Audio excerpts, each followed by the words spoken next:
এদিকে বাংলাদেশের তারকা পেসার মোস্তাফিজুর রহমান গড়লেন আরেকটি বড় মাইল ফলক। আন্তর্জাতিক টি-20-র ইতিহাসে সর্বোচ্চ উইকেট শিকারীদের তালিকায় উঠে এসেছেন শীর্ষ 5-এ। বুধবার শ্রীলঙ্কার বিপক্ষে প্রেমাদাসা স্টেডিয়ামে 1 উইকেট শিকার করেই এই কৃতিত্ব অর্জন করেন বাঁহাতি এই পেসার। এখন পর্যন্ত 109টি আন্তর্জাতিক টি-20 ম্যাচে মুস্তাফিজের ঝুলিতে জমা পড়েছে 136টি উইকেট। এই তালিকায় তিনি পেছনে ফেলেছেন অনেক বড় নামকে। বর্তমানে তার উপরে রয়েছেন কেবল 4 জন নিউজিল্যান্ডের টিম সাউদি, আফগানিস্তানের রশিদ খান, বাংলাদেশের সাকিব আল হাসান এবং নিউজিল্যান্ডের ইশশুদি।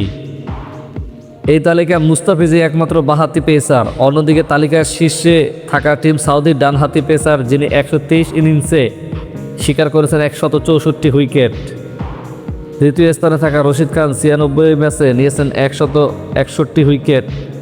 তৃতীয় স্থানে থাকা অলরাউন্ডার সাকিব আল হাসান 129 ইনিংসে শিকার করেছেন 149টি উইকেট।